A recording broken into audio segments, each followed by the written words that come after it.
Hello friends, welcome to my YouTube channel. Last video में हम लोग लीज के बारे में डिस्कशन कर रहे थे। हमने समझा था लीज का मीनिंग क्या होता है और आइडेंटिफाई एसेट को कैसे आइडेंटिफाई करते हैं। लीज में एसेट्स को कैसे आइडेंटिफाई करेंगे, इसके बारे में हमने डिटेल में डिस्कस किया था लास्ट वीडियो में। अगर जिन लोगों ने वो वीडियो नहीं देखी है तो जाके देख सकते हैं। आज हम लोग आगे की डिस्कशन कंटिन्यू करेंगे। तो हमने जैसा कि लास्ट वीडियो में भी पढ़ा था कि लीज का मीनिंग क्या होता है। Lease is a contract. Lease is a contract whereby supplier conveys the customer right to control the use of identify asset. Lease क्या है बेटे? लीज एक कॉन्ट्रैक्ट है। सबसे पहले क्या है? Lease is a contract. पहला कंडीशन है कि लीज एक कॉन्ट्रैक्ट है। कैसा कॉन्ट्रैक्ट है? जिसमें कि सप्लायर कस्टमर को राइट देता है। क्या राइट देता है? राइट टू कंट्रोल देता है। दूसरा कंडीशन क्या है? राइट टू कंट्रोल है। राइट टू कंट्रोल किस चीज़ का राइट? कंट्रोल करने का राइट देता है। आइडेंटिफाई एसेट को यूज करने का, एसेट को कंट्रोल करने का राइट देता है। तो लीज क्या है? लीज इज ए कॉन्ट्रैक्ट जिसमें सप्लायर राइट टू कंट्रोल देता है to use and identify asset. कितने समय के लिए? For agreed period of time. जो भी कॉन्ट्रैक्ट में आपस में डिसाइड किया हो उस पीरियड के लिए वो एसेट को यूज कर सकते हैं फॉर ए कंसिडरेशन। तो लीज के लिए दो बेटे 5 कंडीशन एप्लीकेबल है का सेटिस्फाई होना जरूरी है। पहला है कि लीज के लिए एक कॉन्ट्रैक्ट होना चाहिए। There should be a contract. दूसरा कंडीशन है कि राइट टू कंट्रोल होना चाहिए। कस्टमर के पास राइट टू कंट्रोल होना चाहिए। तीसरा कंडीशन है कि उसमें लीज के कॉन्ट्रैक्ट में एसेट होना चाहिए। बिना एसेट्स के कोई भी लीज पॉसिबल नहीं हो सकता, क्योंकि लीज होता ही एसेट्स के लिए। सर्विसेज के लिए कोई लीज नहीं होता है। तो there should be an identify asset और it should be for some period of time. ये पीरियड ऑफ टाइम में भी म्यूचुअली डिसाइडेड और there should be some consideration. अगर ये 5 फैक्टर हैं तो हम मानेंगे कि लीज है। कभी कभी क्या होता है बेटे कि जो हमने एसेट लीज पे दिया है उसमें लीज कंपोनेंट होता है, साथ ही साथ हम नॉन लीज कंपोनेंट भी होता है। लीज कंपोनेंट का केवल एग्जांपल हम ले सकते हैं। मान लो कोई ट्रक दिया हमने लीज पे या कोई कार दिया एसेट लीज पे, तो ये इंडिपेंडेंट एसेट है। इसका यूज किसी दूसरे एसेट पे डिपेंड नहीं करता है, तो इसमें सेपरेशन की कोई रिक्वायरमेंट नहीं होती है। और कुछ दूसरा एग्जांपल लेते हैं जिसमें कि एसेट डिपेंडेंट होते हैं। एक एसेट का यूज दूसरे एसेट के बिना हम नहीं कर सकते। तो ऐसे केसेस में हम लीज कंपोनेंट को और नॉन लीज कंपोनेंट को सेपरेट करना पड़ता है। तो लीज की अकाउंटिंग एज पर 116 इंड AS 116 होगी और नॉन लीज कंपोनेंट की accounting as per other Ind AS होगी। तो वही आज हम डिस्कस करने वाले हैं कि लीज कंपोनेंट को कैसे सेपरेट करेंगे और नॉन लीज कंपोनेंट को कैसे सेपरेट करेंगे। अगर कॉन्ट्रैक्ट में लीज और नॉन लीज दोनों मिला है तो it should be separated. If any lease contract has been entered into for multiple asset then each asset will be taken as separate lease component if the following condition are satisfied. अगर asset का आप अपना खुद से benefit derive कर सकते हैं या इंडिपेंडेंट एसेट है, अगर ये दोनों कंडीशन पूरी हो जाती है। इंडिपेंडेंट एसेट का क्या मतलब? एसेट इंटर रिलेटेड नहीं है। एक का यूज हम इंडिपेंडेंटली कर सकते हैं। इसके लिए किसी दूसरे एसेट की आवश्यकता नहीं है कि वो एसेट भी साथ में खरीदेंगे तो भी वो एसेट साथ में लीज पे लेंगे तभी हम यूज कर सकते हैं, ऐसा नहीं। जैसे कि कोई कार है तो car is an independent asset, it has own benefit. तो ये हमारा सेपरेट लीज कंपोनेंट है। इसमें सेपरेशन की कोई रिक्वायरमेंट नहीं होगी। ये सेटिस्फाई करता है सेपरेट लीज कंपोनेंट का। इसमें सेपरेशन की कोई रिक्वायरमेंट नहीं है। If condition for separate lease component are satisfied then we will account for each asset separately. अगर इंडिपेंडेंट एसेट है बेटे तो ईच एसेट की अकाउंटिंग अलग अलग करेंगे, उसे कंबाइन नहीं करेंगे। अगर कंडीशन सेटिस्फाई नहीं होता तो then we will account for all asset as a single lease component. अगर इंटर रिलेटेड एसेट है तो सभी एसेट को मिला के उसकी एक अकाउंटिंग, कंबाइन अकाउंटिंग करेंगे। अब जब लीज में ये लीज कंपोनेंट भी है और नॉन लीज कंपोनेंट भी है, तो नॉन लीज कंपोनेंट में जैसे कि हम किसी बिल्डिंग को किराए पर देते हैं तो उसके साथ मेंटेनेंस सर्विस या एडमिनिस्ट्रेशन चार्जेज भी चार्ज करते हैं। उस केस में ये नॉन लीज कंपोनेंट कहलाता है। लीज कंपोनेंट तो केवल एसेट्स के रेंटल से ही आएगा। एसेट्स को जो बिल्डिंग का जो रेंट है वही लीज कंपोनेंट है। मेंटेनेंस चार्जेज या एडमिनिस्ट्रेशन चार्जेज जो है ये नॉन लीज कंपोनेंट कहलाया, क्योंकि इससे गुड्स का ट्रांसफ़र नहीं होता है, एसेट्स का ट्रांसफ़र नहीं होता है। तो ऐसे कंपोनेंट को हमें सेपरेटली शो करना होता है फिनेंशियल स्टेटमेंट में, और लीज कंपोनेंट की accounting as per Ind AS 116 करनी होती है। As per provision of Ind AS 116 it may possible that there are some non lease component in the form of maintenance charges, admission charges. We should separate non-lease component from lease component because both have different accounting treatment. Non lease component की accounting कैसे करनी है ये आगे आने वाले end AS में हम चर्चा करेंगे। फिलहाल के लिए हम केवल लीज पे फोकस करेंगे। तो लीज की अकाउंटिंग कैसे करेंगे, लीज कंपोनेंट की अकाउंटिंग कैसे करेंगे, उसकी चर्चा करना है। तो लीज कंपोनेंट और नॉन लीज कंपोनेंट दोनों अगर कॉन्ट्रैक्ट में दिया हो, दोनों का कंबाइंड कॉन्ट्रैक्ट हो, तो उस केस में एलोकेट करेंगे लीज कंपोनेंट को और नॉन लीज कंपोनेंट को on the basis of stand alone prices. दोनों का अगर स्टैंड अलोन प्राइस दे रखा है, दोनों का अलग अलग प्राइस दे रखा है, तो उस रेशियो में हम उसे प्रोपोर्शनेट एलोकेट कर देंगे। अगर स्टैंड अलोन प्राइस हमारे पास नहीं है तो हम लोग एस्टिमेशन के बेसिस पर, एस्टिमेटेड वैल्यू के बेसिस पर हम लोग एलोकेट करेंगे। As per the rules, allocation of lease rent payment over lease component and non lease component should be made in the ratio of stand alone price which would have been paid if both the component are required separately. अगर हम दोनों का अलग अलग acquire करते, अलग अलग rent पे लेते, तो हमें क्या पे करना पड़ता, उस रेशियो में हम डिवाइड कर देंगे। स्टैंड अलोन प्राइस दोनों का अलग, लीज कंपोनेंट के लिए क्या पे करते, नॉन लीज कंपोनेंट के लिए क्या करते, पे करते। अगर ये प्राइस हमें दे रखा है तो उस रेशियो में हम एलोकेट कर देंगे। अगर ये प्राइस हमें नहीं दे रखा है क्वेश्चन में, तो एस्टिमेटेड मैक्सिमाइज वैल्यू के रेशियो में एलोकेट कर देंगे।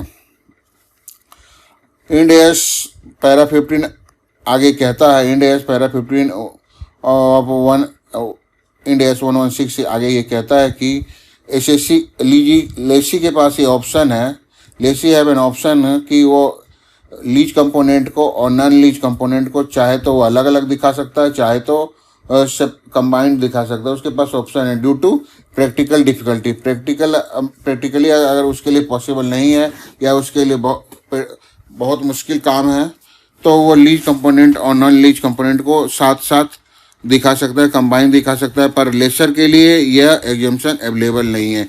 Only lessee can take such exemption as per para 15 of Ind AS 116। आगे अगर कोई प्रॉपर्टी टैक्स जैसे फिक्स कॉस्ट कोई भी रिलेटेड है, फिक्स आइडेंटिफाई एसेट से कोई फिक्स कॉस्ट रिलेटेड है, तो उस एसेट्स को हम नॉन लीज कंपोनेंट नहीं मानेंगे। केवल वेरिएबल कॉस्ट जो होता है बेटे, केवल वेरिएबल कॉस्ट होता है, वही नॉन लीज कंपोनेंट होता है। तो फिक्स नेचर की कॉस्ट होती है, जैसे प्रॉपर्टी टैक्स, इंश्योरेंस या कोई अदर फिक्स कॉस्ट जो कि लीज से एसोसिएटेड होता है, उसको हम नॉन लीज कंपोनेंट नहीं कंसीडर करेंगे। ये थंब रूल ध्यान रखिए। फिक्स कॉस्ट कभी भी, फिक्स नेचर का कॉस्ट कभी भी नॉन लीज कंपोनेंट नहीं होता। केवल वेरिएबल नेचर का जो कॉस्ट होता है वो नॉन लीज कंपोनेंट होगा। इसे हम आइए आपको कुछ एग्जाम्पल की मदद से क्लियर करने की कोशिश करते हैं। आई होप कि आपको इस एग्जाम्पल से क्लैरिटी मिलेगी। ये हमारे स्टडी मटेरियल है बेटे। स्टडी मटेरियल में इलस्ट्रेशन 12 हम डिस्कस करेंगे। इलस्ट्रेशन 12 कैसे लीज कंपोनेंट को नॉन लीज कंपोनेंट को आइडेंटिफाई करेंगे। सिनेरियो ए दिया हुआ है, a lessee enter a lease of an excavator. Excavator मतलब बुलडोजर, जो मकान कंस्ट्रक्शन कंपनी में यूज होता है मकान को गिराने के लिए। A lessee enter into a lease of excavator and related accessory, जैसे इसका पंजा जो होता है, एसेसरी अलग अलग साइज के पंजे आते हैं जिससे ये काम करता है। For example excavator attachment that are use for mining purpose. The lessee is a local mining company that intend to use excavator at a copper mines. How many lease and non lease component are there. Question कहता है कि एक excavator के लिए lease contract किया गया है, excavator के लिए लीज कॉन्ट्रैक्ट किया है कि अगर एक्सकेवेट तो उसके साथ साथ उसको रिलेटेड एसेसरी भी मिलता है। तो आपको ये बताना है कि क्या ये इसमें लीज कंपोनेंट है या नॉन लीज कंपोनेंट भी है। तो lessee would be unable to benefit from the use of excavator without using accessory, बिना एसेसरी के, जो कि उसका पंजा के टाइप का होता है ना, जो कि बिल्डिंग को तोड़ने के काम में आता है या कूड़े को उठाने के काम में आता है या डिगिंग के काम में आता है। बिना उस एसेसरीज के एक्सकेवेटर का कोई भी यूज नहीं है, कोई बुलडोजर का कोई भी यूज नहीं। तो एक्सकेवेटर का यूज उसके एसेसरी पर डिपेंड करता है। तो both are inter related assets, independent asset नहीं है। Therefore excavator is dependent upon accessories. Thus, from the perspective of lessee, contract contain one lease component. Interrelated assets है, एक्सकेवेटर को अलग नहीं मानेंगे, एक्सकेवेटर को अलग नहीं मानेंगे और एसेसरी को अलग नहीं मानेंगे। बोथ आर इंटरलेटेड है।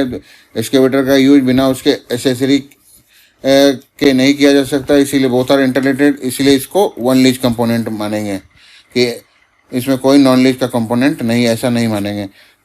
सिनेरियो बी में कहता है assume the same fact in scenario A except that the contract also conveys the right to use additional loading truck. अब ऊपर वाले एग्जांपल में ही आपको एडिशनल फैक्ट दिया हुआ है कि आपने एक लोडिंग ट्रक भी लीज पे लिया गया है। This loading truck could be diploid bye the lessee for other use, for example transport of iron और अनदर एट अनदर माइन। एक बुलडोजर के साथ साथ आपने एक ट्रक का भी लीज पे ले लिया, तो इस केस में आपको आइडेंटिफाई करना है लीज कंपोनेंट और नॉन लीज कंपोनेंट। जैसा कि आपको पता होगा, आप जानते होंगे कि लोडिंग ट्रक को का आप एक अपना इंडिपेंडेंट यूज ऐसे अलग से हम यूज कर सकते हैं। इसका यूज एक्सकेवेटर के यूज पर डिपेंड नहीं कर सकता। लोडिंग ट्रक का यूज क्वेश्चन में भी दे रखा है कि इसको हम ट्रांसपोर्टेशन के काम में ला सकते हैं। आयरन ओर को एक जगह से दूसरे जगह में ले जाने के लिए ट्रांसपोर्टेशन के काम में ला सकते हैं, तो इसका एक इंडिपेंडेंट यूज है। तो ट्रक का यूज एक्सकेवेटर पर डिपेंड नहीं कर रहा है, तो this is independent asset. The lessee can benefit from loading truck on its own together with readily available resources because loading truck would be deployed for other use of independent of और other usages of independent of excavator. इसका use excavator पे depend नहीं कर सकता, इसका independent use है truck का। The lessee can also benefit from the use of excavator on its own और together with other readily available resources. तो इस केस में दो सेट्स है, एक एक्सकेवेटर है, वेटर है, दूसरा ट्रक है। Thus, from the perspective of lessee, this contain two lease contract, एक एक्सकेवेटर का, दूसरा ट्रक का। Lease of excavator together with accessory and lease of loading truck. तो इस केस में दो लीज कंपोनेंट हो गया, कोई भी नॉन लीज कंपोनेंट नहीं है। टू इंडिपेंडेंट एसेट है, एक एक्सकेवेटर है, एक ट्रक है। पहले केस में था केवल एक्सकेवेटर था विथ एसेसरी, तो उस केस में आपको बताना था कोई अलग अलग एसेट है या एक एसेट है। दोनों उस केस में एक ही एसेट है, क्योंकि बुलडोजर का यूज बिना उसके विंग्स के, बिना उसके एसेसरी के नहीं कर सकते, तो बोथ आर सिंगल एसेट। दूसरे एग्जांपल में हमें ट्रक भी दिया हुआ है, तो ट्रक का इंडिपेंडेंट यूज है, तो दीज आर टू एसेट, तो दो लीज कंपोनेंट इसमें आइडेंटिफाई होके आया। आगे एग्जांपल लेते हैं दूसरा। रजिस्ट्रेशन 13 स्टडी मटेरियल से हमने ये उठाया है। Entity L lent an office building from landlord M for a 10 year. कोई बिल्डिंग को रेंट पे लेते हैं 10 साल के लिए। The rental contract stipulate the office is fully furnish. Office क्या है हमारा, फुल्ली फर्निश है and have install and tailored HVAC system, मतलब सेंट्रलाइज एसी भी बिल्डिंग में लगा हुआ है। बिल्डिंग के स्ट्रक्चर के अकॉर्डिंग, बिल्डिंग के डिजाइन के अकॉर्डिंग उसमें सेंट्रलाइज एसी लगा हुआ, जैसा कि आपने मॉल में देखा होगा या अपने दफ्तर में देखा होगा। It also requires landlord M to perform all common area maintenance during the term of agreement. इस कॉन्ट्रैक्ट में कॉमन एरिया मेंटेनेंस भी शामिल है। कॉमन एरिया मेंटेनेंस जो है ये नॉन लीज कंपोनेंट है, क्योंकि इसमें कोई भी गुड्स का ट्रांसफ़र नहीं होता है और एसेट्स जो है केवल गुड्स के लिए होता है, एसेट्स के लिए होता है। लीज जो है केवल गुड्स के लिए होता है, किसी एसेट्स के लिए होता है, सर्विसेज के लिए कोई लीज कॉन्ट्रैक्ट नहीं होता है। तो ये नॉन लीज कंपोनेंट हो गया कॉमन एरिया सर्विसेज का। मेंटेनेंस चार्ज जो हमने देना है, मेंटेनेंस चार्ज जो देना है, ये नॉन लीज कंपोनेंट हो गया। During the term of agreement entity L makes single monthly rental payment and does not पे फॉर मेंटेनेंस सेपरेटली। ये जो कंबाइंड कॉन्ट्रैक्ट किया है, सिंगल कॉन्ट्रैक्ट किया, मान लीजिए 1 लाख रुपया पर मंथ है, 1 लाख रुपया पर मंथ है। इसमें मेंटेनेंस भी है, इसमें मेंटेनेंस का भी कॉन्ट्रैक्ट है, इसमें सेंट्रलाइज एसी हैवेक प्लस उसके जो बिल्डिंग है उसको भी यूज करने का कॉन्ट्रैक्ट है, और इसमें उससे एसोसिएटेड जो फर्नीचर है वो भी हम यूज करेंगे 1 लाख रुपए में। तो office building has a useful life of 40 and the HVAC system and the office furniture each has a life of, सबकी अलग अलग लाइफ दे रखी है। इसकी 40 ईयर्स दे रखा है, इसका 15 ईयर्स दे रखा है। मेंटेनेंस की तो कोई लाइफ ही नहीं है। What are the units of account. तो इस केस में हमने देखा बेटे, हमने एक बिल्डिंग को किराए पे लिया और बिल्डिंग के साथ साथ हमें एसी भी किराए पे लिया, फर्नीचर भी किराए पे लिया और मेंटेनेंस सर्विसेज भी किराए पे लिया, और उसके किराया हमने एक मान लिया कि इकट्ठा हम पे कर रहे हैं, अलग अलग हमने डिफरेंस नहीं दिया है। उस केस में हम कैसे सेपरेट करेंगे? तो इस केस में हमारे पास 3 कंपोनेंट है। पहला कंपोनेंट तो मेंटेनेंस चार्जेज का है, जो कि नॉन लीज कंपोनेंट है। It is non lease component, maintenance services ये नॉन लीज कंपोनेंट है। दूसरा जो हैवेक सिस्टम है, हैवेक सिस्टम का अपना एक इंडिपेंडेंट यूज नहीं है, ये डिपेंड करता है, किस पे डिपेंड करता है? बिल्डिंग के यूज पे। हैवेक सिस्टम को केवल अलग से हम किराए पे ले सकते हैं क्या? सेंट्रलाइज एसी का अलग से कोई किराया, ये टेलर मेड सेंट्रलाइज एसी है, इसको अलग से हम किराए पे नहीं ले सकते। ये नॉर्मल एसी नहीं है कि उठा के एक जगह से दूसरी जगह ले जाके, इसको ले जाने के लिए हमें डिसमेंटलिंग कॉस्ट, काफ़ी हैवी डिसमेंटलिंग कॉस्ट इनकर करना पड़ेगा। तो इसका यूज डिपेंड करता है बिल्डिंग पे। तो ये एक हमारा दोनों मिला के एक हमारा इंडिपेंडेंट एसेट आ गया। और तीसरा एक फर्नीचर का अपना एक इंडिपेंडेंट यूज है, तो एक दूसरा ये इंडिपेंडेंट एसेट है। तो इस केस में हमारा 3 कंपोनेंट है, मेंटेनेंस का कंपोनेंट है, हैवेक सिस्टम का कंपोनेंट और फर्नीचर का कंपोनेंट है। इन तीनों की अकाउंटिंग अलग अलग, इन तीनों का एलोकेशन अलग अलग करेंगे। वही देखिए आंसर में लिखा है, there are 3 component in the arrangement. The building asset में क्या क्या आएगा बेटे? Office building and HVAC centralise AC, HVAC को सेंट्रलाइज एसी कहते हैं। The office furniture and the maintenance agreement. The office building and the HVAC system are one lease component because they cannot function independently of each other. जो HVAC system है, जो हमारा centralise AC है, उसका independent use नहीं है, उसका use building के साथ ही होगा। बिना बिल्डिंग के उसका अपना कोई इंडिपेंडेंट यूज नहीं है। The HVAC system was designed and tailored specifically to be integrated into office building and cannot be removed and used in another building without incurring substantial cost. उसको बिना डिसमेंटल किए, बिना सब्सटेंशियल कॉस्ट इनकर किए अपना अलग use नहीं है। The building assets are a lease component because they are undefined asset for which entity L directs the use. Building asset हमारा आइडेंटिफाई एसेट है। Office furniture function independent, office furniture अपना एक independent asset, it can be use on its own, It is also a lease component because it is a group of distinct assets for which NTTL direct the use. जिस NTTL के पास अपना use का direction है, right to use है। The maintenance agreement जो है, maintenance agreement जो इस क्वेश्चन में था वो एक non lease component. Non lease component क्यों है? क्योंकि it is a contract for services and not for use of specified ऐसे।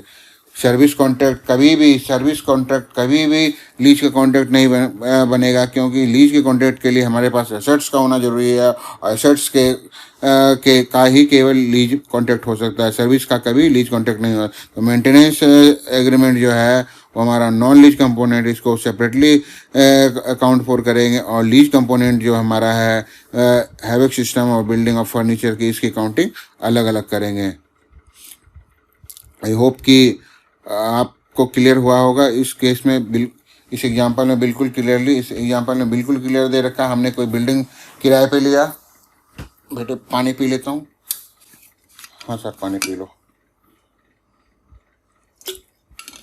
इस एग्जांपल में हमने देखा, हमने कोई बिल्डिंग किराए पे लिया और किराए पे हमने बिल्डिंग में क्या क्या लिया, फर्नीचर भी लिया और उसका सेंट्रलाइज एसी भी लिया।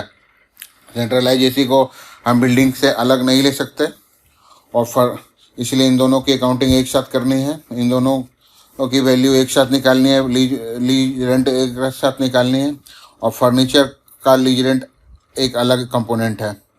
तो ये कंपोनेंट और ये अलग अलग कंपोनेंट। तीसरा कंपोनेंट जो इसमें था ये मेंटेनेंस सर्विस है, इसकी अकाउंटिंग अलग करेंगे। ये नॉन लीज कंपोनेंट है।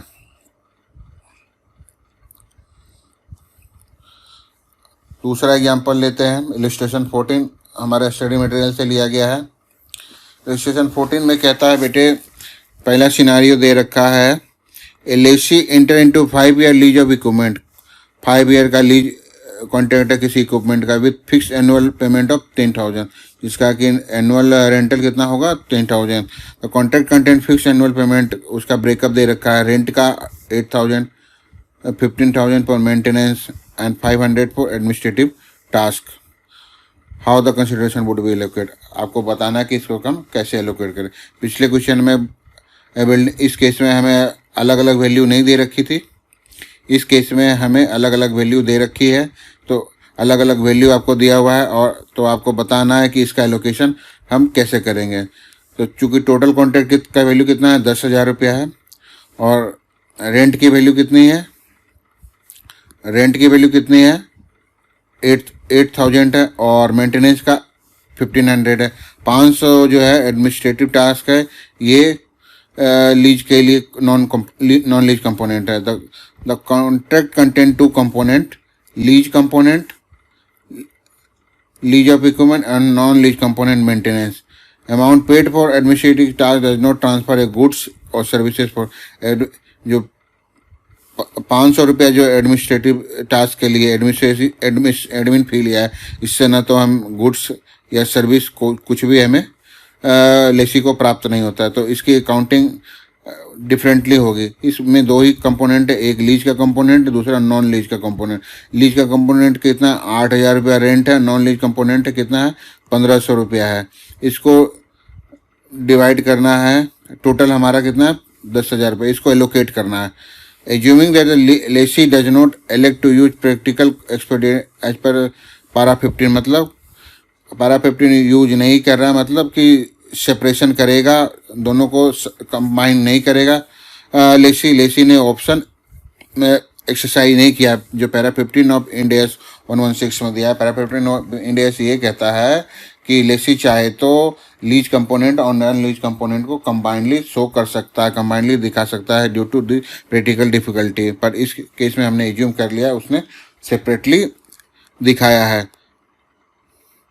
Both the lessee and lessor account for the lease of equipment and maintenance components separately, and admission charges included in total considered to be allocated between these 2 components. ठीक है। Therefore the total consideration in the contract जो है 10,000 रुपया है, will be allocated in lease component और non lease component। जो 10,000 रुपया इस केस में जो 10,000 को है लीज कंपोनेंट और नॉन लीज कंपोनेंट में एलोकेट करेंगे। किस रेशियो में? 8,000 इंटू 1,500 के रेशियो में एलोकेट करेंगे। 10,000 को इस रेशियो में हम एलोकेट करेंगे। 1500 रुपया जो है एडमिनिस्ट्रेटिव फ़ी है। इससे हमारा गुड्स और सर्विस का कोई राइट ट्रांसफ़र नहीं होता है, इसे हम इग्नोर करके चलेंगे। बाकी जो 2 कंपोनेंट है, लीज और नॉन लीज कंपोनेंट, उसको इस रेशियो में डिवाइड करेंगे। आगे क्वेश्चन में कहता है कि सिनारियो बी में एज्यूम कीजिए कि जो क्वेश्चन में दिया assume the same fact in the scenario A, same fact है सिनारियो ए में जो उसको साथ में लीजिए। Except in addition the contract require lessee to pay restoration of equipment to its original condition, how the consideration would be allocated. Condition एक अलग से इसमें दे रखा है कि रीस्टोर करना है इक्विपमेंट को। उस केस में आप कैसे lease component non lease component को शो करोगे, एलोकेट करोगे।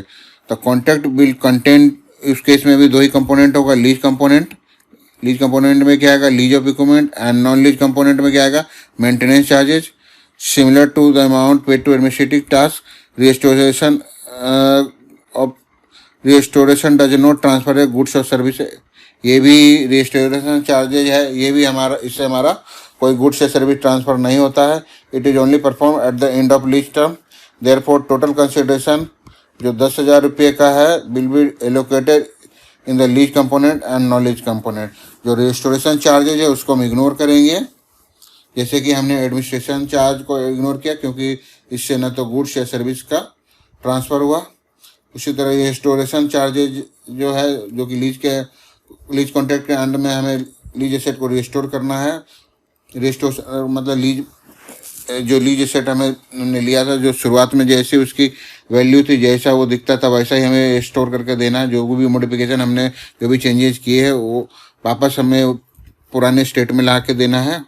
उसके लिए जो हमने चार्जेस पे किए वो हमें इग्नोर करना है। तो हमारे पास 2 ही कंपोनेंट बचा है, लीज कंपोनेंट और non lease component. Lease component में जो एसेट्स का रेंटल है, नॉन लीज कंपोनेंट में जो मेंटेनेंस चार्जेज है, इसके रेशियो में हम डिवाइड कर देंगे 10,000 को। इससे और क्लियरली, इस एग्जांपल की मदद से और क्लियर हो जाएगा आपको, इसमें बिल्कुल क्लियर हो जाएगा कि कैसे हम डिवाइड करेंगे, कैसे एलोकेट करेंगे। A lessee enter into a lease of equipment. The contract stipulate the lessor will perform maintenance of lease equipment and receive consideration for that maintenance service. इसमें लीज कंपोनेंट दे रखा है 80,000 रुपया है, मेंटेनेंस का दे रखा है 10,000 रुपया। टोटल कितना है, टोटल लीज का रेंट कितना है 90,000 रुपया। 90,000 में लीज कंपोनेंट कितना हो गया, एक कॉन्ट्रैक्ट 80,000 रुपये का। मेंटेनेंस है नॉन लीज कंपोनेंट, ये नॉन लीज कंपोनेंट हो गया कंपोनेंट, ये लीज कंपोनेंट हो गया। Assume the stand alone price दे रखा है। अगर दोनों का अलग अलग हम कॉन्ट्रैक्ट किए होते तो हमें लीज के लिए 85,000 रुपये पे करना पड़ता, मेंटेनेंस के लिए 15,000 पे करना पड़ता। तो इस 90,000 को इस रेशियो में 85 डिवाइडेड बाय 1 लाख और 15,000 divided by 1 lakh into 10,000 into 80,000, इस रेशियो में हमें एलोकेट कर देना। सिंपल सा है। इस रेशियो में हमें स्टैंड अलोन प्राइस दिया हुआ है तो स्टैंड अलोन प्राइस के रेशियो में डिवाइड कर देना, एलोकेट कर देना है। 85% 85,000 divided by 1 lakh. Stand alone price for lease component का ये हो जाएगा, और नॉन लीज कंपोनेंट का जो आ जाएगा 15%, 90,000 का 15%। ठीक है, तो इस तरह से हमारी ये वैल्यू निकल के आ जाएगी। उम्मीद है दोस्तों आपको क्लियर हो गई। अब आगे दूसरा कॉन्सेप्ट है कॉन्ट्रैक्ट कॉम्बिनेशन का। कॉन्ट्रैक्ट कंबाइन कब करेंगे, कभी कभी क्या होता है कि हम एक साथ एक से अधिक एसेट को सेम ही पार्टी के साथ एग्रीमेंट, लीज एग्रीमेंट करते हैं। 2 or more contract are entered into at or near the same time with the same party और related party of the counter party. तो ऐसे केसेस में जो अलग अलग कॉन्ट्रैक्ट हमने किया है, एक ही पार्टी के साथ अलग अलग कॉन्ट्रैक्ट किया है डिफरेंट एसेट के लिए, उस कॉन्ट्रैक्ट को हम सिंगल कॉन्ट्रैक्ट के रूप में कंबाइन करते हैं अगर ये क्राइटेरिया फुलफिल हो जाता है। इसमें 3 क्राइटेरिया दिया है। 3 क्राइटेरिया में से कोई भी क्राइटेरिया, अगर 3 कंडीशन में से कोई भी कंडीशन फुलफिल हो जाता है तो ऐसे कॉन्ट्रैक्ट को हम कंबाइन कर सकते हैं। कंबाइनेशन की क्या ज़रूरत है, कम्बिनेशन कब करेंगे, जब हमारा दो या दो से अधिक कॉन्ट्रैक्ट करते हैं, किसके साथ, किसी पार्टी के साथ इंटर करते हैं at the same time inter करते हैं, तो ऐसे कॉन्ट्रैक्ट को हम कंबाइन कर सकते हैं। एक ही पार्टी के साथ एक से ज़्यादा कॉन्ट्रैक्ट कर लिया, एक ही पार्टी के साथ एक से ज़्यादा कॉन्ट्रैक्ट कर लिया अलग अलग एसेट्स के लिए, इसमें एसेट्स अलग अलग हैं, तो ऐसे कॉन्ट्रैक्ट को हम कंबाइन कर सकते हैं, ऐसे लीज कॉन्ट्रैक्ट को हम कंबाइन कर सकते हैं। Hind S 116 require that two or more contract enter into at or near the same time with the same counterparty or related party to be considered a single contract if following criteria is met। इनमें से कोई भी criteria अगर met हो जाता है, कोई भी क्राइटेरिया का कंडीशन फुलफिल हो जाता है, तो ऐसे कॉन्ट्रैक्ट को हम कंबाइन कर सकते हैं। पहली कंडीशन क्या है कि अगर हम as a single package negotiation किए हैं पार्टी के साथ, अगर हमने कॉन्ट्रैक्ट को सिंगल पैकेज के रूप में निगोशिएट किया है, तो contract are negotiated as a package with an overall commercial objective that can not be understood without considering the contract. अगर इसको पैकेज के रूप में हमने कॉन्ट्रैक्ट किया सिंगल पैकेज के रूप में, तो हम उसको क्या करेंगे, कंबाइन करेंगे। दूसरा कंडीशन क्या है, the amount of consideration to be paid of one contract depend upon the price और परफॉर्मेंस ऑफ अदर। जो जिसमें प्राइस है, कंसिडरेशन है, उसका वैल्यू तभी निकलेगा, उसका वैल्यू तब निकलेगा दूसरे की परफॉर्मेंस पर डिपेंड करता है। तो दूसरा कंडीशन क्या है, rent of one asset is dependent on other asset. एक एसेट का जो रेंट है वो दूसरे एसेट पे डिपेंड करता है। दूसरा कंडीशन है, पहला कंडीशन क्या था, all asset are given as a package. Assets को हमने, सभी एसेट्स को हमने एज ए पैकेज के रूप में दिया हो, ये प्लस नहीं है, ये और होगा बेटे, इसे और मानिए। ये तीन अलग अलग कंडीशन है कॉन्ट्रैक्ट को कंबाइन करने की, या तो एज ए पैकेज के रूप में दिया हो, या एसेट का जो कंसिडरेशन दूसरे एसेट पर डिपेंड करता हो, या सभी एसेट इंटर रिलेटेड हो। अगर सभी एसेट इंटर रिलेटेड है तो एसेट को हम, ऐसे कॉन्ट्रैक्ट को कंबाइन कर सकते हैं, ऐसे कॉन्ट्रैक्ट को हम कंबाइन कर सकते हैं। आगे नेक्स्ट कॉन्सेप्ट है, नेक्स्ट कॉन्सेप्ट जो है पोर्टफोलियो अप्रोच का। इसमें क्या है, अकाउंटिंग रिलीफ दी गई। क्या अकाउंटिंग रिलीफ दी गई, मान लीजिए कोई बड़ी ऑर्गेनाइजेशन जैसे ओला उबेर है, ये अपने इस गाड़ियों को लीज पे देने का काम करते हैं, इनके पास बहुत सारी गाड़ियों का लीज का कॉन्ट्रैक्ट है। तो ऐसे केसेस में जो सिमिलर एसेट है, जो कि नॉन रिलेटेड एसेट है, इंडिपेंडेंट एसेट, जैसे कार इंडिपेंडेंट एसेट है, इंडिविजुअल एसेट को कंबाइन कर सकते हैं।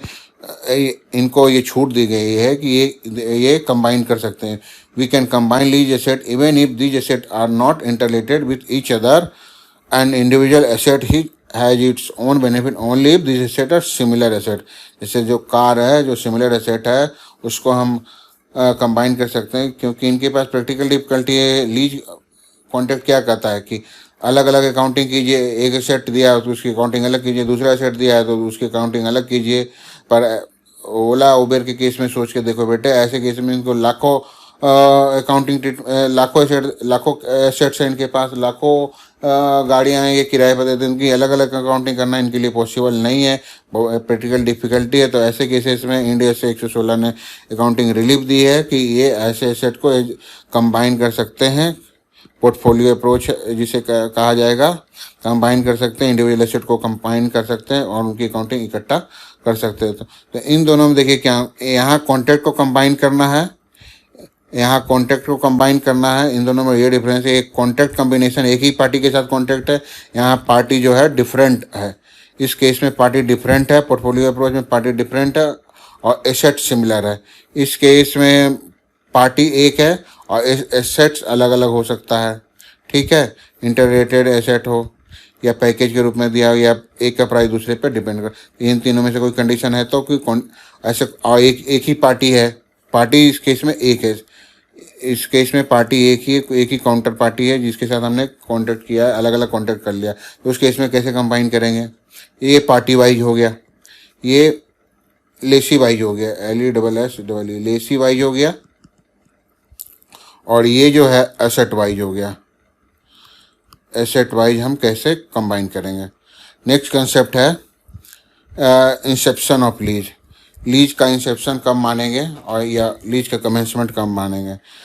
लीज का इंसेप्शन या शुरुआत किस डेट में मानेंगे, ये as per Ind AS 16 inception of lease is relevant for identification of lease in the contract.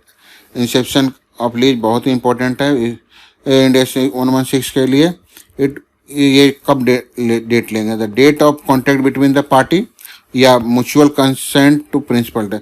Date of ये इंसेप्शन ऑफ लीज कब होगा, ये डेट ऑफ कॉन्ट्रैक्ट होगा या डेट ऑफ कॉन्ट्रैक्ट या mutual consent to principal term of contract, दोनों में mutually decide हो गया हो या वो डेट या डेट ऑफ कॉन्ट्रैक्ट, दोनों में से जो भी अर्लियर होगा वो उस डेट को हम लीज का इंसेप्शन डेट मानेंगे। तो लीज इंसेप्शन डेट क्या हो गया, date of contract, date of agreement या म्यूचुअल कंसेंट जो है प्रिंसिपल टर्म पे जो म्यूचुअली एग्रीड हो गए हो, उन दोनों डेट में जो भी पहले आएगी उस डेट को हम लीज इंसेप्शन डेट मानेंगे। पर लीज कमेंसमेंट डेट जो हो सकता है वो इसके पहले भी हो सकती है और बाद में हो सकती है। इंसेप्शन डेट के पहले कैसे लीज कमेंस हो सकता है, हो सकता है कि हमने एसेट्स को कॉन्ट्रैक्ट के पहले ही ट्रांसफ़र कर दिया हो, तो लीज का एक्चुअल कमेंसमेंट डेट है वो इंसेप्शन डेट के पहले भी हो सकता है बेटे और इंसेप्शन डेट के बाद भी हो सकता है। मतलब कॉन्ट्रैक्ट के पहले भी लीज कमेंस हो सकता है, कॉन्ट्रैक्ट के बाद भी लीज कमेंस हो सकता है। कैसे कमेंस हो सकता है, हमने एसेट्स को पहले ही लेसी को ट्रांसफ़र कर दिया गया हो यूज करने के लिए, या मान लीजिए फ्री यूज के लिए या ट्रायल बेसिस पर यूज करने के लिए हमने ट्रांसफ़र कर दिया, तो उस केस में मानेंगे कि लीज कब कमेंस हुआ, जब हमने एसेट्स को यूज करने के लिए राइट टू यूज हमने लेसी को दे दिया हो, तो उस डेट से हम लीज कमेंसमेंट डेट मानेंगे। As per provision of Ind AS 116 accounting for lease will be commence in the books of party from commencement date of lease.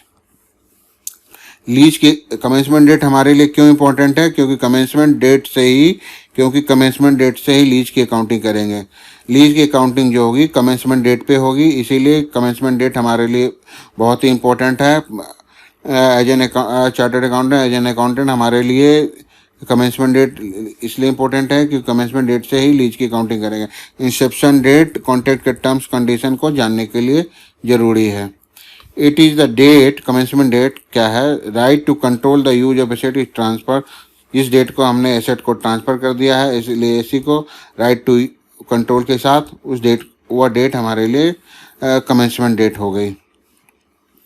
It में इंक्लूड कमेंसमेंट डेट जो है रेंट फ्री पीरियड हो सकता है। जब rent free period कब होगा, जब position of asset is given to lessee before agreed date, मतलब inception date to make ready the lease asset without rent.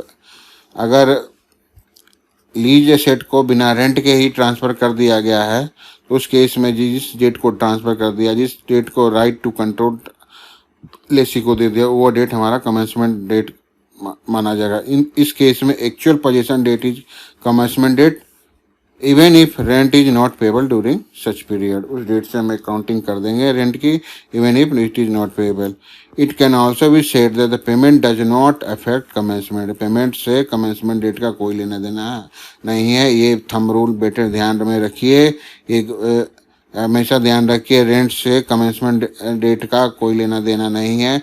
केवल right to control, right to use हमने ट्रांसफ़र कर दिया, राइट टू पोजीशन हमने transfer कर दिया, जिस date को पोजीशन हमने ट्रांसफ़र कर दिया उस डेट को हम मानेंगे कमेंसमेंट डेट। कमेंसमेंट डेट इसलिए इंपॉर्टेंट है क्योंकि उस डेट से हम उसकी अकाउंटिंग करेंगे, लीज की अकाउंटिंग करेंगे। ठीक है, आई होप क्लियर हो रहा होगा।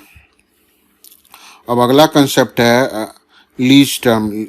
बहुत ही इंपॉर्टेंट कंसेप्ट है बेटे। लीज टर्म का मतलब क्या है, लीज पीरियड, कितने पीरियड के लिए हमने लीज किया गया है, उस जिसको कि हम अकाउंटिंग पीरियड भी कहते हैं। जितने, जैसे 5 साल का, 10 साल का, 100 साल का, 99 साल का, जितना भी लीज टर्म है उसकी अकाउंटिंग लीज टर्म के अकॉर्डिंग करेंगे। तो लीज टर्म का क्या मतलब है, lease period. Lease period is called lease term. और लीज टर्म की कैलकुलेशन कैसे करेंगे, लीज पीरियड कैसे निकालेंगे। सबसे पहले हम नॉन कैंसिलेबल पीरियड लेंगे। नॉन कैंसिलेबल पीरियड का मतलब जिस पीरियड में हम जिस पीरियड के दौरान हम लीज को कैंसिल नहीं कर सकते। मान लीजिए 5 साल के लिए हमने फिक्स लीज का कॉन्ट्रैक्ट किया है उस डेट को हम कंसिडर करेंगे। उसमें अगर हम if there is an option for extension, अगर कोई एक्सटेंशन है जो कि नॉन कैंसिलेबल है, कोई एक्सटेंशन हमें कंफर्म एक्सटेंशन मिलना है और वो नॉन कैंसिलेबल है, तो उस पीरियड को ऐड करेंगे। एंड इससे पीरियड को तभी ऐड करेंगे जो कि ये सर्टेन है from lessee point of view से। तो सबसे पहले हम क्या ऐड करेंगे बेटे, सबसे पहले नॉन कैंसिलेबल पीरियड को ऐड करेंगे, उसके बाद एक्सटेंशन को ऐड करेंगे। जब ये कंफर्म है कि एक्सटेंशन हमें मिलना है, वो भी नॉन कैंसिलेबल है, और उसके बाद हम उस पीरियड में ऐड करेंगे टर्मिनेशन पीरियड। टर्मिनेशन पीरियड को कब करेंगे, जिसमें भी जब हमें ये कंफर्म हो कि लेसी एक्सरसाइज नहीं कर। इन दोनों को तभी कंफर्म करेंगे, जब भी ऐड करेंगे जब ये कंफर्म हो कि एक्सटेंशन मिलना ही मिलना है, टर्मिनेशन लेसी नहीं करेगा, तभी ये ऐड करेंगे। तो लीज टर्म की कैलकुलेशन होगी, सबसे पहले हम नॉन कैंसिलेबल पीरियड को निकालेंगे, फिर उसमें एक्सटेंशन को ऐड करेंगे, फिर उसमें टर्मिनेशन पीरियड अगर कंफर्म है कि टर्मिनेशन नहीं होगा तो उसको ऐड करेंगे। तो टोटल पीरियड जो निकल के आएगी वो हमारा टोटल लीज पीरियड निकल के आएगा, लीज टर्म निकाल। लीज टर्म में क्या क्या शामिल नहीं करें, लीज टर्म में कैंसिलेबल पीरियड को शामिल नहीं करेंगे। ऑब्वियस सी बात है, लीज टर्म में कैंसिलेबल पीरियड नहीं शामिल करेंगे। Any contract can be consider as cancellable. Cancellable कब माने, कैंसिलेबल इफ लेसर और lessee can cancel the contract at any time without other party permission. Cancellable period कौन सा पीरियड होगा, जिस पीरियड में लेसर या लेसी कभी भी कॉन्ट्रैक्ट को कैंसिल कर सकते हैं without informing other party, without taking any permission from other party, या फिर उस केस में जो पेनल्टी का अमाउंट है बहुत ही नॉमिनल है, पेनल्टी बहुत ही कम है, उस पीरियड को कैंसिलेबल पीरियड मानेंगे। तो लीज टर्म के लिए सबसे पहले क्या लेंगे, तो बेटे लीज टर्म के लिए सबसे पहले जो हम लेंगे नॉन कैंसिलेबल पीरियड को लेंगे, फिर उसमें एक्सटेंशन को ऐड करेंगे, फिर उसमें टर्मिनेशन पीरियड अगर कंफर्म है कि वो नहीं एक्सरसाइज होगा तो उसमें ऐड करेंगे। टोटल पीरियड निकल के आ जाएगी, कैंसिलेबल लीज टर्म निकल के आएगी। कैंसिलेबल पीरियड कौन सी पीरियड है, जिस पीरियड में हम कॉन्ट्रैक्ट को इजीली कैंसिल कर सकते हैं विदाउट परमिशन, या पेनल्टी भी है तो नॉमिनल है। ऐसे पीरियड को cancellable contract, cancellable lease period बोलेंगे। आइए इसे हम आपको एक एग्जाम्पल की मदद से समझाने की कोशिश करते हैं।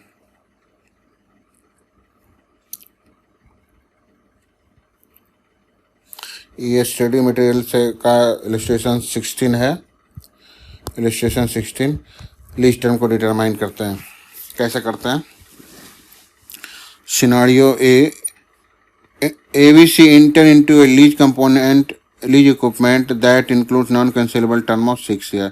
नॉन कैंसिलेबल पीरियड जो है हमारा 6 ईयर है, तो 6 ईयर हम कंसिडर करेंगे। And the 2 year fix price renewal option, and 2 year fix price renewal option with future lease payment that are intended to be approximate market rate at lease option. 2 साल का extension भी मिल सकता है। 6 साल का तो नॉन कैंसिलेबल है, 6 years जो है नॉन कैंसिलेबल है। 2 year का हमें एक्सटेंशन मिल सकता है। There are no termination penalty और other factor indicating that entity ABC is reasonably certain to exercise the renewal option. कोई टर्मिनेशन पेनाल्टी नहीं है और ये भी पता नहीं है कि रिन्यूअल कंफर्म है या नहीं। इस केस में आपको पता करना है लीज टर्म क्या है। फिक्स पीरियड जो हमारा हो गया वो 6 साल हो गया, 2 साल का एक्सटेंशन है वो भी कंफर्म नहीं है। There are no termination penalty और other factor indicating that entity ABC is reasonably certain to exercise the renewal option. At the lease commencement lease term 6 year being the non-cancelable period, the renewal period of 2 years is not taken into consideration since it is mentioned that entity ABC is not reasonably certain to exercise। Simple है, 2 साल का हमने इसलिए consider नहीं किया क्योंकि उसमें question में दे रखा है, ये दे रखा है सर्टेन नहीं है ABC सर्टेन नहीं है, indicating ABC reasonably certain exercise renewal option. Renewal option का कोई सर्टेनिटी नहीं है, इसीलिए इस पीरियड को हम इग्नोर करके चलेंगे। जो हमारे सर्टेन पीरियड है, जो निश्चित है, जो फिक्स पीरियड है, जो 6 साल का, वो 6 साल ही कंसीडर करेंगे। 6 साल कंसीडर, 2 साल का जो रिन्यूअल का हमें उम्मीद है वो नहीं मिलेगा, क्योंकि पेनाल्टी जो है, टर्मिनेशन पेनाल्टी नहीं है, कोई टर्मिनेशन पेनाल्टी नहीं। 6 साल के बाद कभी भी लीज का कॉन्ट्रैक्ट कैंसिल कर सकते हैं, और एक्सटेंशन मिलेगा कि या नहीं मिलेगा इसके भी कोई सर्टेनिटी नहीं है। अगर सर्टेन होता तो हम 2 ईयर्स को कंसिडर करते हैं, क्योंकि सर्टेन नहीं है, या पेनाल्टी हैवी पेनाल्टी होता तो भी हम कंसिडर कर सकते थे, पर चूंकि क्वेश्चन में दे रखा है कि ना तो सर्टेन है ना तो पेनाल्टी है, तो फिर ऐसे केस में हम 6 साल ही मान के चलेंगे at the inception of the lease. At the inception date पे 6 साल ही मान के चलेंगे, 6 साल से ज़्यादा नहीं लेंगे। दूसरा एग्जाम्पल है, entity XYZ enter into a lease for building that includes non-cancellable term of 8 year। non-cancellable term हमें दे रखा है 8 ईयर है, ये हमारे काम का है। And a 2 year market price renewal option, 2 साल का हमें रिन्यूअल ऑप्शन है। Before take position of the building, entity XYZ pay for lease improvement. Leasehold improvement में लेसी ने कुछ इम्प्रूव किया, जैसे कोई बिल्डिंग लिया, बिल्डिंग में हमने कोई टाइल्स का काम कर दिया, फर्नीचर का काम करवा लिया, इसको हम लीज इम्प्रूवमेंट बोलेंगे। जो इम्प्रूवमेंट है expected to have significant value, significant value का लिए जो इम्प्रूवमेंट करवाया at the end of 8 year, 8वें साल के अंत में उसका वैल्यू बहुत ही ज़्यादा हो जाएगा। And that value can only be realise through continued occupancy of the lease property. What is the lease term? इस केस में आपको बताना है कि जिस केस में लेसी ने बहुत ही खर्चा कर दिया है लीज होल्ड इम्प्रूवमेंट में, जिसकी वैल्यू बहुत है, उस केस में बताना है आपको कि लीज टर्म क्या है। तो नेचुरल सी बात है, इस केस में लीज टर्म बढ़ जाएगी। At the lease commencement, entity XY determined it is renew certain to exercise the renewal option because it would suffer a significant economic penalty if it abandon the lease hold open. क्योंकि lessee ऐसे को abandon नहीं कर, contract को abandon नहीं करेगा, cancel नहीं करेगा। XYZ enter into a lease for building that includes a non cancellable period of 8 year and 2 year market price, a renewal option before takes possession of the building, entity XYZ pay for leasehold improvement। ठीक है, चूँकि heavy expenditure lease hold का improvement पे किया है, उस lease पे हमने कुछ अलग से अपने खर्चे कर दिए, तो इस उसको तो इनकैश करना होगा। तो at the commencement, at the lease commencement, entity XYZ determined that it is reasonably certain to exercise the renewal option because it would suffer a significant economic penalty if abandoned the lease improvement at the end of the initial non-cancelable period of 8 years. Thus, at the lease commencement, entity XYZ conclude that the lease term is 10 years, being 8 years of non-cancelable period plus the renewal period of 2 years, where the lease is reasonably certain to exercise is the option. इस case में जो है, जो lease term है वो 8 year plus 2 year, total 10 years होगा। 10 years क्यों होगा? 8 साल तो हमारा फिक्स है ही, 2 साल का हमने एक्सटेंशन को भी कंसिडर कर लिया। क्यों कंसिडर कर लिया?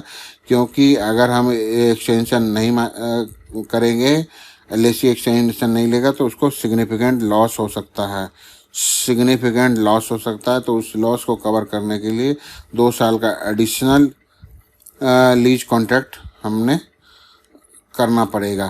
तो ये कंफर्म है कि लीज लेसी को कोई नुकसान ना हो, तो उस केस में वो 2 साल का एक्सटेंशन मिल जाएगा। ऐसा ये इस केस में के फैक्ट से हमें क्लियर हो रहा है। तो इस केस में हमें 2 साल का एक्सटेंशन को भी शामिल करेंगे फॉर कैलकुलेटिंग लीज टर्म। दूसरा सिनारियो लेते, तीसरा, entity PQR enter into a lease for identified retail space in shopping centre. The retail space will be available to entity PQR for only 1 month of October, November, December. साल के 3 महीने में ही, अक्टूबर, नवंबर और दिसंबर में ही वह रेंट के लिए वह स्पेस मिलेगा आपको। और ऐसा कितने सालों तक मिलेगा? नॉन कैंसिलेबल टर्म ऑफ 7 साल तक, 7 साल तक मिलेगा। कोई आप शॉपिंग सेंटर में, कोई मॉल में आपको किराए पे मिला है, 3 महीने के लिए किराए पे मिला है, तो इस केस में आपको लीज टर्म डिफाइन करना है। लीज टर्म क्या होगा? तो 1 साल में आपको 3 महीने मिला, तो 7 साल में टोटल कितना मिला? 7 × 3 21 मंथ लीज टर्म निकल के आ गया। यही इसका आंसर है। At the lease commencement date the lease term is 21 month 3 months per year over 7 annual period as specified in the contract. That is period over which entity PQR controlled the right to use the underlying asset. Clear है? बहुत ही simple है lease term निकालना, simple है बेटे। उम्मीद है आपको clear हो गया होगा। तो लीज टर्म आपको क्लियर हो गया। अब आगे दूसरा कंसेप्ट है reassessment of lease term. Lease term को टाइम टू टाइम हमें असेस करना पड़ता है, जैसे कि कोई कैंसिलेशन हो या कोई लीज होल्ड इम्प्रूवमेंट हो या कोई कॉन्ट्रैक्ट के टर्म में मॉडिफिकेशन करते हैं या एसेट्स के नेचर में कोई चेंज आ जाता है, तो ऐसे केसेस में हमें लीज टर्म को रीअसेस करना पड़ता है। लीज टर्म को कितना कैलकुलेशन फिर से करना पड़ता है। As per the provision lessee should assess lease term at the end of each year. अगर ये कोई फैक्टर उसे कोई इनमें से इन चारों में से कोई फैक्टर उसे दिखाई देता है तो लीज टर्म को फिर से रीअसेस करना। पहला कंडीशन क्या है कि कोई मेजर इंप्रूवमेंट कर दिया हो लीज होल्ड प्रॉपर्टी में, जैसा कि अभी एग्जांपल में हमने देखा था, कोई मेजर इंप्रूवमेंट कर दिया तो उस मेजर इंप्रूवमेंट में हैवी एक्सपेंडिचर हुआ तो उस एक्सपेंडिचर को कवर करने के लिए जाहिर सी बात है कि एक्सटेंशन मिलेगा। तो ऐसे केसेस में लीज टर्म को हमें रीअसेस करना होगा, लीज टर्म को फिर से कैलकुलेट करना होगा। अगर कोई मेजर मॉडिफिकेशन एसेट्स में किया हो तो उस केस में भी हमें लीज टर्म को फिर से दोबारा से रीअसेस करना पड़ेगा। तीसरा है कि lessee has taken a business of related asset. अगर लेसी ने रिलेटेड एसेट्स का बिजनेस ही चालू कर दिया है, जिस का लीज लिया है, जिस एसेट्स का उसने लीज लिया है उसी में उसने अपना बिजनेस चालू कर दिया है as per Ind AS to as a inventory वो यूज कर रहा है, तो उस केस में हमें लीज टर्म को एसेस करना पड़ेगा। और चौथा है अगर उसने लीज एसेट को सब लीज पे दे दिया है beyond it's non cancellable period, तो उस केस में हमें लीज टर्म को दोबारा से एसेस करना। तो ये बहुत ही सिंपल कंसेप्ट है। लीज टर्म को दोबारा से एसेस करना पड़ेगा eight the end of each year. कब करना पड़ेगा? अगर कोई मेजर इम्प्रूवमेंट आपने किया है, एसेट्स में,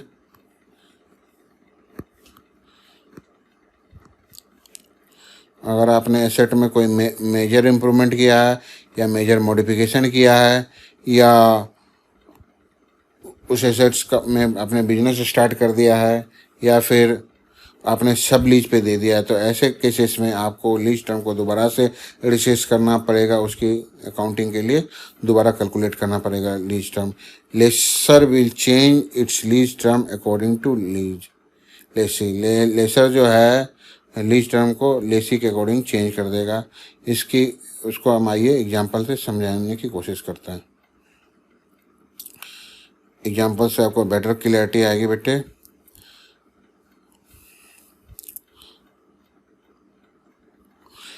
इलस्ट्रेशन 17 है स्टैंडर्ड मटेरियल का। इसमें क्या था? Retailer M enter into a 5-year lease for building floor. 5 साल का लीज का कॉन्ट्रैक्ट करता है किसी बिल्डिंग फ्लोर के लिए, फॉलोड बाय 2 सक्सेसिव 5-year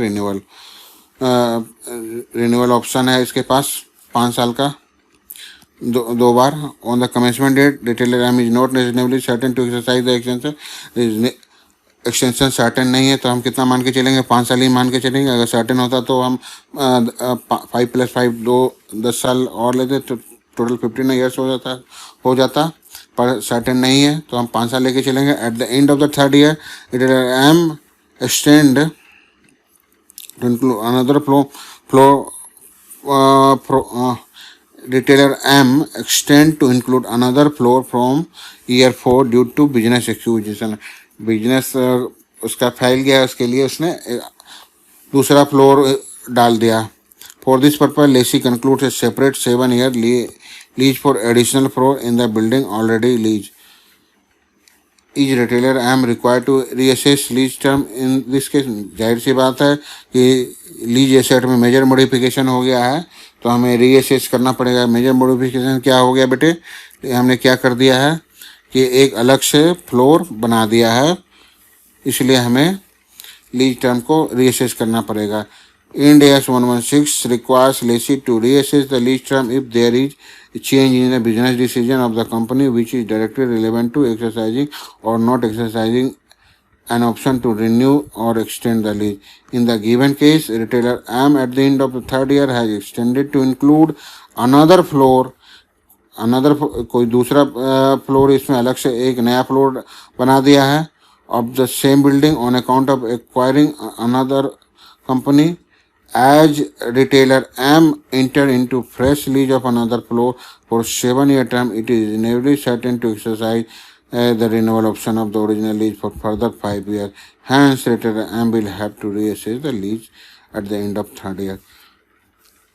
बहुत ही सिंपल है। क्या केस है, फिर से रिकैप करते हैं। इस केस में से क्या था कि ओरिजिनल में एक हमने लीज एग्रीमेंट किया था, तो जो कि एक 5 साल का था। आगे चल के हमने लीज एसेट में मॉडिफिकेशन कर दिया, एक अलग से प्लॉट डाल दिया। क्योंकि लीज एसेट में मेजर मॉडिफिकेशन हो जाने से हमें ये उम्मीद है, हमें ये सर्टेनिटी है कि एक्सटेंशन मिल जाएगा। तो इस केस इसीलिए हमें इस लीज टर्म को दोबारा से रीअसेस करना पड़ेगा, ठीक है, at the end of third year. दूसरा इलस्ट्रेशन लेते हैं। Company N has taken 10 vehicle on lease for an initial period of 5 year. 5 साल के लिए लीज पे लिया with an extension option at the option of the lessee for further 5 year. Extension है, 5 साल का ऑप्शन है। The remaining useful life of the vehicle as on the commencement date is 15 year. Commencement date पे vehicle की life कितनी है? 15 साल है। हमने लीज कितने के लिए लिया? 5 + 5 ईयर्स के लिए लिया है। Company N has determined at the commencement date that it is reasonably certain to exercise the extension option and hence it has taken a period of 10 years for lease. Extension confirm है, तो इसीलिए हमने lease term कितना consider कर लिया? 5 + 5 10 year. At the end of 4 year there is an announcement by the government that all car of this particular model have to be discontinued from the road within 1 year due to the change in pollution norms के कारण वो car को discontinue करना पड़ेगा, ऐसा government ने announce किया गया एट द एंड ऑफ 4 साल के अंत में गवर्नमेंट ने अनाउंस कर दिया है कि ऐसे कार को डिस्कार्ड करना पड़ेगा। तो ऐसे केसेस में हमें लीज को दोबारा से रीअसेस करना पड़ेगा। कितना लीज टर्म कितना है। ऐसे केसेस में क्यों रीअसेस करना पड़ेगा? क्योंकि मेजर मॉडिफिकेशन है, मेजर चेंज है। मेजर चेंज किसके कारण आ गया? गवर्नमेंट डिसीजन के कारण। In the given case as per India the announcement by the government to discontinue the use of underlying asset will prohibit the lessee from exercise the extension option. Extension option नहीं मिलेगा ऐसे cases, जो कि हम मान के चल रहे थे कंफर्म है एट द इंसेप्शन डेट 5 + 5 या 10 ईयर्स मान के चल रहे थे, पर eight the end of 4 year हमें पता चला कि गवर्नमेंट ने अनाउंस किया, जो कि पॉसिबल नहीं है आगे कैरी करना। That was already included in non considerable period of, हमने शुरू में 10 साल मान के चला था। Hence company and will reassess the non considerable period to exclude the extension of 5 years. इस केस में हम एक्सटेंशन को इग्नोर करेंगे। क्यों एक्सटेंशन इग्नोर करेंगे? Due to government policy. हम लीज टर्म इस केस में कितना मान के चलेंगे? 5 ईयर्स ही मान के चलेंगे, ठीक है। कि एक्सटेंशन लेना ही नहीं है, क्योंकि ये हम एसेट को यूज ही नहीं कर पाएंगे। क्लियर है? अब नेक्स्ट कंसेप्ट है बेटे लीज पेमेंट का। लीज पेमेंट ये कंसेप्ट बहुत ही इम्पोर्टेंट है। लीज पेमेंट पार्ट 1 में हम डिस्कस करेंगे लेसी के लिए, पार्ट 2 में हम डिस्कस करेंगे लेसर के लिए। लेसी